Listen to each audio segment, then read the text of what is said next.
Assalamualaikum, salam perpaduan dan salam Malaysia Madani. Pohon pepaya tiada berduri, tumbuh bersama bunga melati. Izinkan saya perkenalkan diri, moga-moga menyentuh hati. Nama diberi Mia Haifah Kaisarah binti Zulkarnain. Saya berumur 11 tahun. Saya merupakan anak didik SK Delasan yang terletak di Kampar, Perak. Kod sekolah saya ialah ABB 9003. Pada masa lapang, saya gemar meluangkan masa dengan membaca buku cerita. Pada pagi ini, saya berasa amat teruja untuk berkongsi tentang sebuah novel yang telah saya baca yang bertajuk Ustazah Sentak #Perang Dakwah.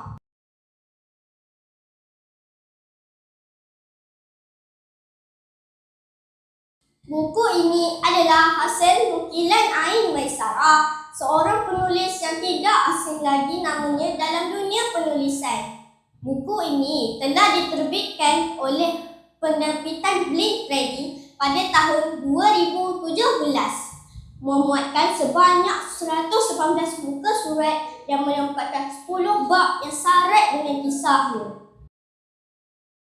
Ustazah Sentak, Perang Dakwah mengisahkan Bahia, seorang pelajar madrasah yang ditukarkan ke sekolah Sri Bangsa SSB, sebuah sekolah moden yang jauh berbeza dengan latar belakang. Di SSB, Bahia terkejut melihat pelajar-pelajar yang tidak bertudung bersukan dengan pakaian yang meledahkan aurat dan pergaulan bebas antara lelaki dan perempuan. Merasa bertanggungjawab untuk membetulkan keadaan, Bahia nekat menyebarkan dakwah di sekolah baru. Dengan pendekatan yang tegas dan tanpa tapisan, nasihat-nasihatnya sering menyentap hati rakan-rakan sekelasnya. Namun, usaha dakwahnya tidak mudah apabila berhadapan dengan pelbagai cabaran dan tentangan. Novel ini menggabungkan elemen dakwah dengan gaya penceritaan yang santai dan humor, menjadikannya sesuai untuk pembaca. Watak Bahia digambarkan sebagai seorang yang berani dan tegas dalam menyampaikan kebenaran, walaupun berhadapan dengan pelbagai cabaran. Melalui kisah ini, penulis menyampaikan mesej tentang pentingnya menjaga penampilan diri, terutamanya pelajar perempuan.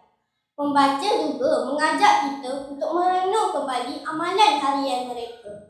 Rakan-rakan yang dikasihi, dalam menghadapi dunia serba moden ini, guru-guru dan ibu bapa juga turut memainkan peranan yang penting untuk memastikan kita berada di landaran yang betul.